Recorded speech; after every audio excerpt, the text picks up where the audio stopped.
हां चला मी kinetic theory of gas मधला हा पुढचा पॉईंट जो चालू करतोय मेर्स रिलेशन नंतर जो पॉईंट आला जातो घेतला जातो तो पॉईंट म्हणजेच काय आपल्याला absorption reflection and transmission of heat radiation. पुन्हा एकदा absorption reflection and transmission of heat radiation आपल्याला हा पॉईंट घेतला जातोय. तर आता हा पॉईंट मध्ये काय आहे किंवा कशा पद्धतीने आपण ते पॉईंट हे करतो. सगळ्यात पहिल्यांदा ना मी ह्या टॉपिकच्या सुरुवातीला जेव्हा आपण हा कायनेटिक थेरी ऑफ गॅस चालू केला होता तेव्हा मी सांगितलं होतं कंडक्शन कन्व्हेक्शन आणि रेडिएशन. कुणाला आठवतंय का? कंडक्शन कन्व्हेक्शन आणि रेडिएशन अशा पद्धतीनं हीट ट्रान्सफर साठी बोललो होतो मी. पहिले दोन आहेत कंडक्शन आणि कन्व्हेक्शन. हे हीट ट्रान्सफर करण्यासाठी काहीतरी मटेरियल मीडियम लागतं. पण रेडिएशन साठी हीट ट्रान्सफर करण्यासाठी कुठल्याही प्रकारचं मीडियमची गरज नाहीये. म्हणजे सर हे व्हॅक्यूम मध्ये ट्रान्सफर होतं का? हो. सो रेडियंट एनर्जी किंवा रेडिएशन हीट ही काय होणार आहे? ही हीट ट्रान्सफर करण्याचं एक असं मीडियम आहे ज्याला कुठल्याही मटेरियल मीडियमची गरज पडणार नाही. ते म्हणजेच काय? हीट ट्रान्सफर किंवा ट्रान्समिशन ऑफ हीट रेडिएशन किंवा रेडिएशन. ओके. सो अशा पद्धतीने आपण आता सगळ्यात महत्वाचं मी एक एक्झाम्पल सांगतो. एक खूप मोठा सोर्स आहे जो सनचा सोर्स आहे. हा खूप मोठा सोर्स आहे जो की आपल्याला हीट इमिशन करतं किंवा हीट इमिट करतं सन टू द ग्राउंडला. सो किंवा अर्थ सरफेसवर इमिट करतं. सो हे इमिशन करत असताना किंवा इमिट करत असताना इथं कुठल्याही प्रकारचं मीडियमची गरज नाही. मी पुन्हा एकदा सांगतोय इथं कुठल्याही प्रकारचं मीडियमची गरज नाही म्हणजे कुठल्याही माध्यमाची गरज नाही जेणेकरून जिथं हीट ट्रान्सफर होईल त्यालाच आपण रेडिएशन असं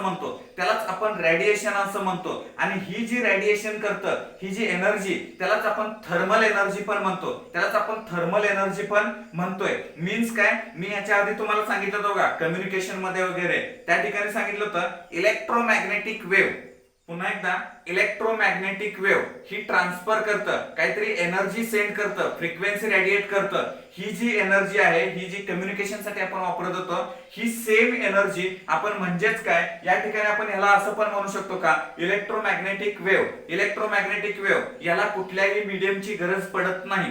दिस is also can transfer in a vacuum. So this radiation is also can transfer in the vacuum in a vacuum medium or also any other medium, but here will be not required to specific material medium for this radiation of heat. मग heat transfer कशा पद्धतीने होतं किंवा आपण हे रेडिएशनच्या द्वारे आपण हीट ट्रान्सफर करतो. सन ही एक खूप मोठी एनर्जी आहे that is also called thermal energy. हे जे इमिट्स करतं. आता समजा एखादी एक बॉडी आहे एक असं एक समजूया this is one an body एक अर्थ सरफेसवर आहे. समजा ही एक रेडियंट हीट एनर्जी आहे. ओके. रेडियंट आपण ही जी एनर्जी आहे ही radiation heat energy. Q is the amount of heat energy incident on a one particular body. म्हणजे काय? ही एक अशी हीट एनर्जी आहे ही खूप मोठी हीट एनर्जी म्हणजे सन हा एक खूप मोठी एनर्जीचा सोर्स आहे. त्या सोर्स पासून आपण काय केलं? एनर्जी इमिट्स केलं that is called as thermal energy emits केलं. ही जी थर्मल एनर्जी ही incident on an one particular body. So हे पर्टिक्युलर याच्यावर इन्सिडेंट झाला तर याच्यातला काही पार्ट काय होईल बघा. याच्यातला ही जी एनर्जी आहे ही amount of heat radiation energy ही इन्सिडेंट केली एखाद्या पर्टिक्युलर बॉडीवर. मग काय होतं बघा याच्यातला काही पार्ट या एनर्जी मधला या रेडियंट हीट एनर्जी मधला काही पार्ट हा ऍब्सॉर्ब करून घेतो. That is called as absorption. म्हणजे काय? मी त्याला असं म्हणू का जो पार्ट ऍब्सॉर्ब करून घेतो that is called as A QA. म्हणजे काय? हा Q जो आहे हे रेडियंट एनर्जी याच्यावर मी ह्या बॉडीवर इन्सिडेंट केलं तर इथं काय करतं ती पर्टिक्युलर बॉडी काही प्रमाणात हीट ऍब्सॉर्ब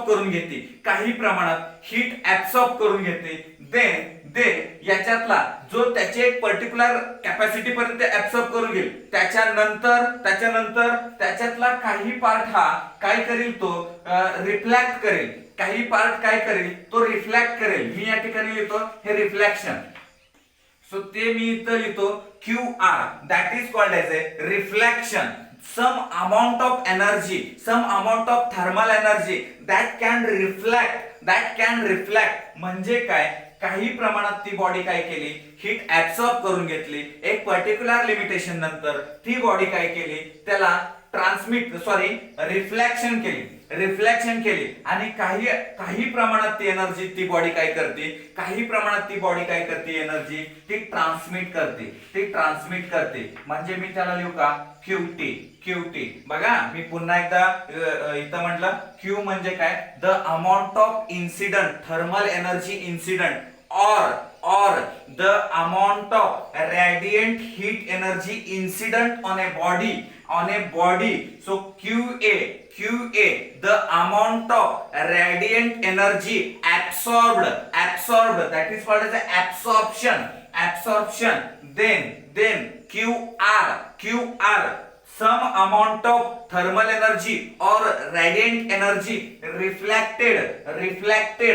Then तिसरं काय सांगतो मी, काही प्रमाणातलं QT, some amount of thermal energy और the amount of heat energy, radiant heat energy transmitted for the another side. म्हणजे काचेतून आपण पलीकडे ट्रान्सफर होतो, सो त्याच्या पद्धतीने transmitted for the another side. So अशा पद्धतीनं याला मी असं लिहिता येईल का, बघा याला मी ह्या तिघांना, हे तिघ एका साइडला आणि हा एकटा एका साइडला, हे तिघ एका साइडला आणि हा एकटा एका साइडला. मी पुन्हा एकदा Q म्हणजे काय सांगितलं, the amount of radiant heat energy incident energy. So त्यालाच आपण थर्मल एनर्जी पण म्हणूया,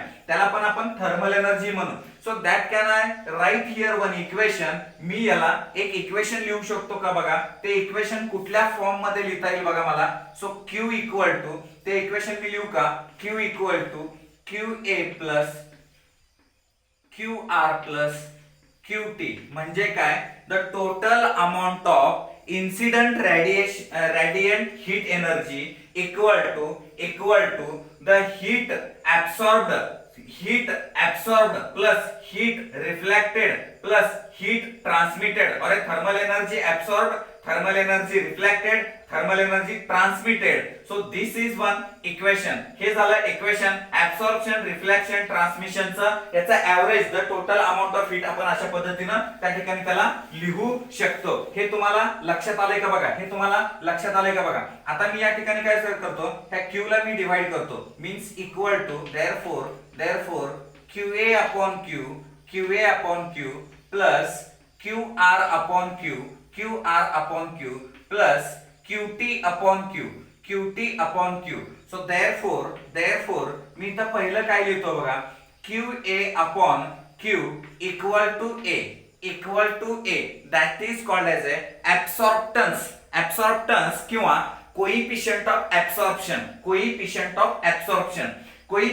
absorption ला can I write in this way, the ratio of amount of heat absorbed to the total quantity of heat incident. पुन्हा एकदा मी या ठिकाणी एकदम सिंपल याची डेफिनेशन लिहितो, याच्यावरून मला डेफिनेशन क्रिएट करता येईल. एकदम सिंपल, कोएफिशिएंट ऑफ ऍब्सॉर्प्शन, त्याचं दुसरं नाव आहे ऍब्सॉर्प्टिव्ह पॉवर, त्याचं दुसरं नाव आहे ऍब्सॉर्प्टिव्हिटी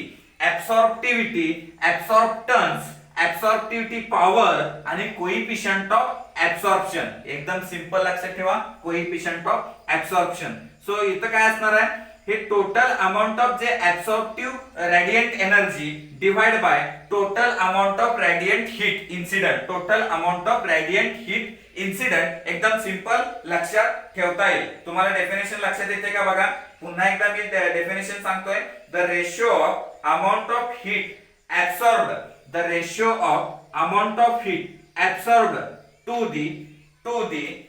the total amount of heat incident किंवा radiant heat incident is called as a coefficient of absorption is called as a coefficient of absorption. मी या ठिकाणी असं लिहू का बघा, Q R equal to Q equal to R means या ठिकाणी मी असं लिहू का, the ratio of amount of radiant energy reflected, the ratio of amount of radiant energy reflected to the total amount of thermal energy. This is also called as a thermal energy. म्हणून मी तोही शब्द या ठिकाणी वापरू शकतो. तुम्ही तुमच्या कन्व्हिनियंट नुसार तो शब्द यूज करा. So to the thermal energy is called as a coefficient of reflection. त्यालाच आपण दुसरं नाव आहे रिफ्लेक्टन्स. त्यालाच आपण रिफ्लेक्टन्स पण म्हणता येईल. त्याच्यानंतर याच्यावरनं आपल्याला तुम्हाला लक्षात आले का बघा, Q R upon Q equal to R, आणि त्याच्यानंतर QT upon Q equal to T. त्या ठिकाणी असं सांगता येईल का बघा, the ratio of amount of radiant heat transmitted to the total energy और a total thermal energy incident on it is called as a coefficient of transmission. मी पुन्हा एकदा सांगतो, the ratio of amount of radiant energy transmitted to total energy incident is called as a coefficient of transmission और त्यालाच आपण ट्रान्समिटन्स असं म्हणतो. Simple लक्षात ठेवा, हे जे आहे ते जे हीट इन्सिडेंट करतो आपण एनर्जी, हे ऍब्सॉर्प्शन, हे झालं रिफ्लेक्शन, हे झालं ट्रान्समिशन. तर ह्या सगळ्या व्हॅल्यूज मी इथं पुटअप करतो. तर ह्या सगळ्या व्हॅल्यूज मी या ठिकाणी पुटअप केल्या तर मला इक्वेशन काय भेटतं बघा, 1 इक्वल टू ए, हे पहिलं ए आहे, ए प्लस इथं काय भेटतं बघा, R plus T. So means काय, हे जे आपल्याला इक्वेशन भेटलं ते कुठलं भेटलं बघा, ऍब्सॉर्प्शन, रिफ्लेक्शन आणि ट्रान्समिशन ऑफ हीट. अशा पद्धतीनं आपल्याला हे एक इक्वेशन भेटलं. मी हे लास्टचं इथं खाली लिहितो, हे तिसरं जे आहे ते QT upon Q equal to काय भेटलं होतं, T भेटलं होतं, upon T. So A1 equal to A plus R plus T. A is the coefficient of absorption, coefficient of reflection, coefficient of transmission. या तिघांची एडिशन जर केली तर ती आपल्याला काय येते, 1 येते. सो अशा पद्धतीनं सिन्स आपल्याला काही केसेस आहेत, ते केसेस मी या ठिकाणी तुम्हाला सांगतोय. जर समजा R इक्वल टू 0, जर पहिलं केस जर मी घेतली, R इक्वल टू 0 आणि A इक्वल टू जर 0 घेतलं तर T इक्वल टू 1 येईल. बघा, मी जर R इक्वल टू 0 टाकलं, A इक्वल टू 0 टाकलं तर T इक्वल टू 1 येईल. जर T इक्वल टू 1 आलं म्हणजे काय झालं, ही बॉडी काय झाली, ही ना बॉडी ऍब्सॉर्ब करते ना ही बॉडी काय करते, रिफ्लेक्शन करते. ते डायरेक्टली ते टोटली काय करणार आहे, ट्रान्समिट करणार आहे. ते टोटली ती बॉडी काय करणार आहे, ट्रान्समिट करणार आहे. ते ऑब्जेक्ट काय करणार आहे, कंपल्सरी परफेक्टली ट्रान्समिटर असणार आहे. तो ही काय करणार, ही काय असते, परफेक्टली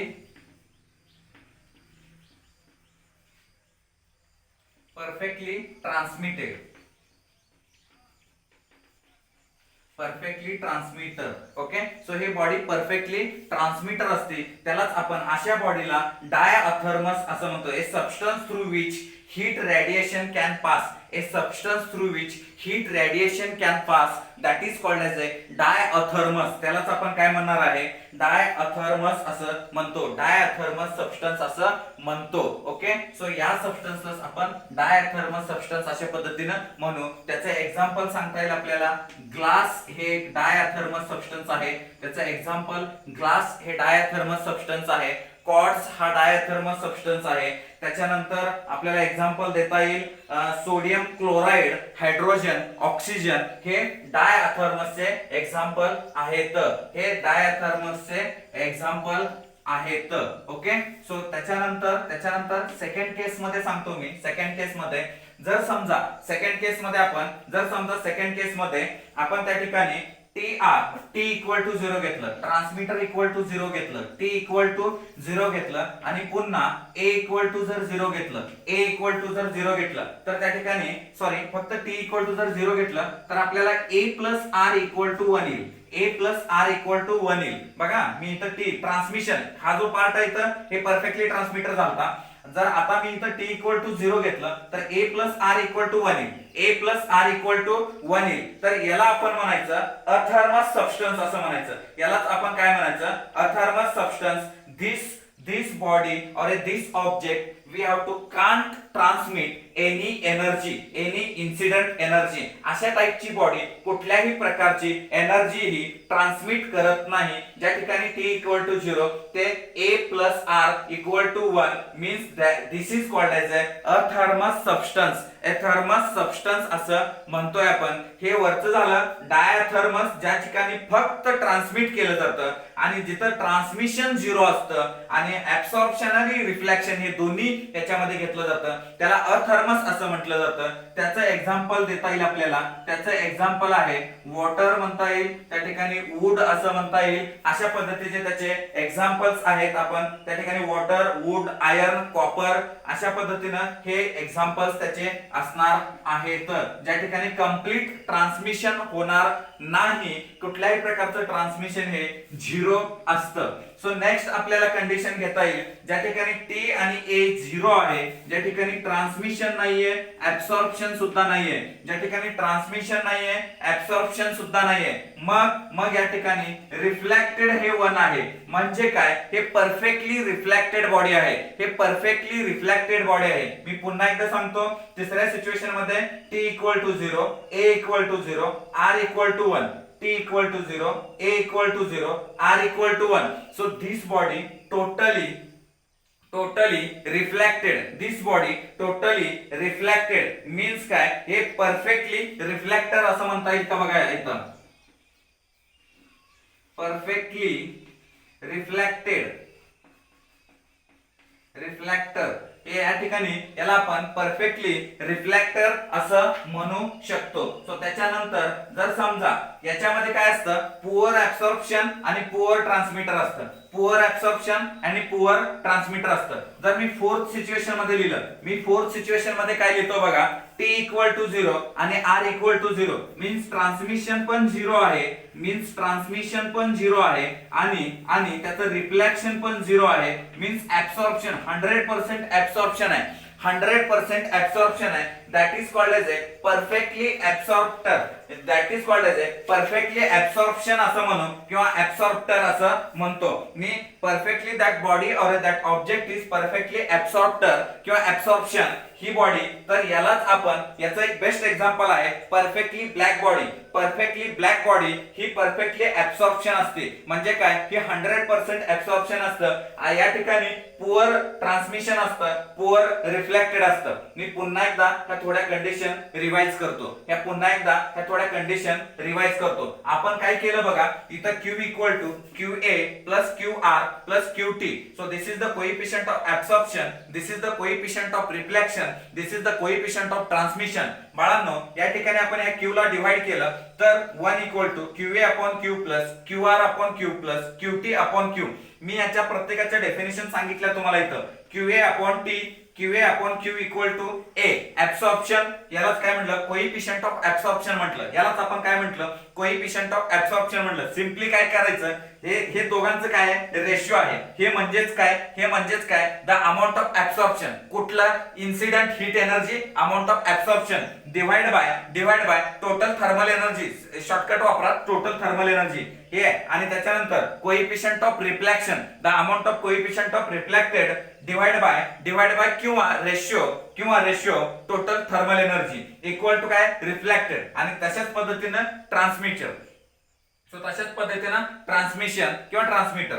सो ह्या सगळ्यांची व्हॅल्यूज आपण या इक्वेशन मध्ये पुटअप केली तर 1 equal to A plus R plus T हे जे इक्वेशन येतं ते ऍब्सॉर्प्शन, रिफ्लेक्शन आणि ट्रान्समिशन ऑफ हीटचं येतं. मी पुन्हा एकदा सांगतो, हीट ट्रान्समिट करण्यासाठी आपण थ्रू कुणाच्या रेडिएशनच्या थ्रू रेडियंट एनर्जी किंवा radiant energy that is called as a thermal energy, याला कुठल्याही प्रकारचं मीडियमची मटेरियल मीडियमची गरज पडत नाही. जसं की कंडक्शन आणि कन्व्हेक्शनला गरज पडती तशा पद्धतीने ह्याला गरज पडणार नाही. तोच पार्ट म्हणजेच काय, रेडिएशनचा पार्ट आहे. सो पहिल्या सिच्युएशन मध्ये मी काय सांगितलं, मी तुम्हाला सुरुवातीला पण सांगितलं होतं, इथं अशा पद्धतीने इन्सिडेंट झालं तर ती बॉडी काही प्रमाणात काय करते, ऍब्सॉर्ब करते हीट, काही प्रमाणात काय करते, ते ट्रान्समिट करते, काही प्रमाणात ट्रान्समिट करते आणि काही प्रमाणात ती काय करते रे बाळांनो, सो रिफ्लेक्ट करते, काही प्रमाणात ते काय करतं, रिफ्लेक्ट करते. आता आपल्या नेचर मध्ये अशा काही बॉडीज आहेत, असे काय ऑब्जेक्ट्स आहेत ज्या ठिकाणी रिफ्लेक्शन 0 आहे, ऍब्सॉर्प्शन 0 आहे, फक्त ट्रान्समिशन करतं. No any absorption, no any reflection, there will be only 100%, that is called as a perfectly transmitter, that is coefficient of transmitter. This example is a glass and O2 and there will be also quartz, so sodium chloride, that is an also example of this cases. Okay, so यालाच आपण perfectly transmitter असं म्हटलं आणि यालाच आपण ह्या प्रकारच्या सबस्टन्सला आपण डायथर्मस सबस्टन्स असं म्हटलं. या प्रकारच्या सबस्टन्सला आपण काय म्हटलं, डायथर्मस सबस्टन्स म्हटलं. त्याच्यानंतर मी इथं येतो, टी इक्वल टू म्हणजे टोटली ट्रान्समिटर हे 0 असणार आहे आणि त्या ठिकाणी ट्रान्समिटर फक्त 0 आहे, पण ऍब्सॉर्प्शन प्लस रिफ्लेक्शन आहे त्या बॉडीला. Absorption plus reflection equal to जर 1 असेल तर ती बॉडी, त्याचं एक्झाम्पल या ठिकाणी सांगतो मी. वॉटर, वूड हे काय करतं, वॉटर, वूड, आयर्न हे काय करतं, कॉपर म्हणा, हे काय करतं, हे ऍब्सॉर्ब पण करतं आणि रिफ्लेक्ट पण करतं. हे एक्झाम्पल्स, याला आपण अथर्मस सबस्टन्स म्हणतोय. या टाइपच्या सबस्टन्सला अथर्मस सबस्टन्स असं म्हणतोय. सो त्याच्यानंतर T equal to 0 means transmission totally 0 असणार आहे, ऍब्सॉर्प्शन इक्वल टू 0 असणार आहे, फक्त याच्यामध्ये काय होणार आहे, रिफ्लेक्शन होणार आहे. त्याला आपण परफेक्टली रिफ्लेक्टर असं म्हणू. त्या परफेक्टली रिफ्लेक्टेडचं हा झाला तो परफेक्टली रिफ्लेक्टेड. आणि त्याच्यानंतर T equal to 0, transmission 0, reflection also 0 आणि A equal to 1. This is called as a perfectly absorptor किंवा ऍब्सॉर्प्शन. ओके, सो हे परफेक्टली ऍब्सॉर्प्शन करतं. मीन्स काय, याचं एक्झाम्पल आहे ते परफेक्टली ब्लॅक बॉडी. याचं एक्झाम्पल काय येणार आहे, परफेक्टली ब्लॅक बॉडी. हे आपण नेक्स्ट याच्यामध्ये चेक करूया.